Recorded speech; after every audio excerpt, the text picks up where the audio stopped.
নড়াইলে কিশোরীদের জন্য সচেতনতামূলক প্রশিক্ষণ ও সমাবেশ অনুষ্ঠিত হয়েছে। করলে সঞ্চয় 200 টাকা, সরকার দেবে 400 টাকা স্লোগানকে সামনে রেখে বাংলাদেশ পল্লী উন্নয়ন বোর্ডের উদ্যোগে মঙ্গলবার গোবরা পার্বতী বিদ্যাপীঠ স্কুল প্রাঙ্গণে এই আয়োজন করা হয়। নুরুন নবী সামদানির তথ্য চিটে বিস্তারিত জানাচ্ছেন সিথি জান্নাত। করলে সঞ্চয় 200 টাকা, সরকার দেবে 400 টাকা এই স্লোগানকে সামনে রেখে নড়াইলে কিশোরীদের সচেতনতামূলক প্রশিক্ষণ ও সমাবেশ অনুষ্ঠিত হয়েছে।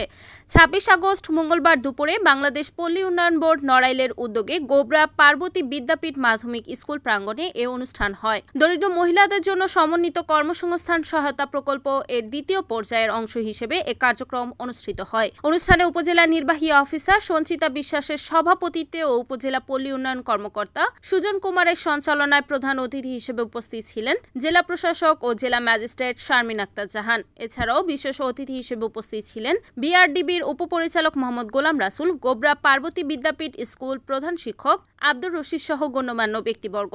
অনুষ্ঠানে বক্তারা বলেন, কিশোরীদের শিক্ষা, দক্ষতা উন্নয়ন, বাল্যবিবাহ প্রতিরোধ ও সমাজ সচেতনতা এই ধরনের প্রশিক্ষণ কার্যক্রম অত্যন্ত গুরুত্বপূর্ণ। তারা কিশোরীদের আত্মবিশ্বাসী হয়ে গড়ে ওঠার আহ্বান জানান। পরিশেষে উপস্থিত কিশোরীদের মাঝে সঞ্চয়ের টাকা, বিনামূল্যে প্রশিক্ষণ সামগ্রী, স্যানিটারি ন্যাপকিন, খাতা, কলম ও স্কুল ব্যাগ বিতরণের পাশাপাশি সকল কিশোরী, অভিভাবক, শিক্ষক মণ্ডলী, উপস্থিত অতিথি সহ বাল্যবিবাহকে না বলুন শপথ নিয়ে প্লেকার্ড প্রদর্শন করা হয়। তাহলে সরকার আমাদের দিচ্ছে 400 টাকা, এভাবে 200 এবং 400 মিলে হচ্ছে 600 টাকা। এভাবে আমরা যদি বছরে 2400 টাকা জমা রাখি, সরকার দিবে 4800 টাকা এবং প্রতি বছর শেষে আমরা পাচ্ছি 7200 টাকা।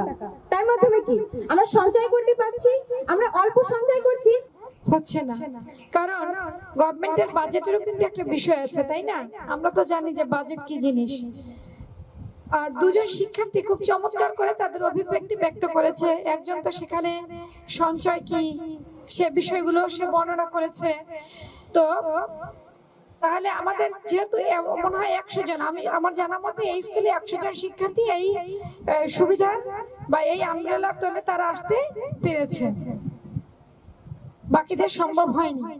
তাহলে যেহেতু তোমরা 100 জন আসতে পেরেছো, তার মানে তোমরা সৌভাগ্যবান। আমি শিক্ষার্থীরা সঞ্চয়ের টাকা, সাধারণত বাংলাদেশের প্রেক্ষাপটে সঞ্চয়ের টাকা নিয়ে সারা বাংলাদেশের মানুষ হতাশায় ভোগে, কিন্তু বিআরডিবি একটা প্রতিষ্ঠান যেখানে সঞ্চয়ের টাকা নেওয়ার জন্য ব্যাংকে দৌড়াতে হয় না, কোথাও দৌড়াতে হয় না, টাকা শিক্ষার্থীদের পেছনে দৌড়ায়। ছাত্রছাত্রীদের ভিতরে সঞ্চয় মনোবৃত্তি তৈরি করা, বাল্যবিবাহকে না বলা, যৌতুক, নারী নির্যাতন, ইফটিজিং এবং নেতৃত্ব তৈরি করা।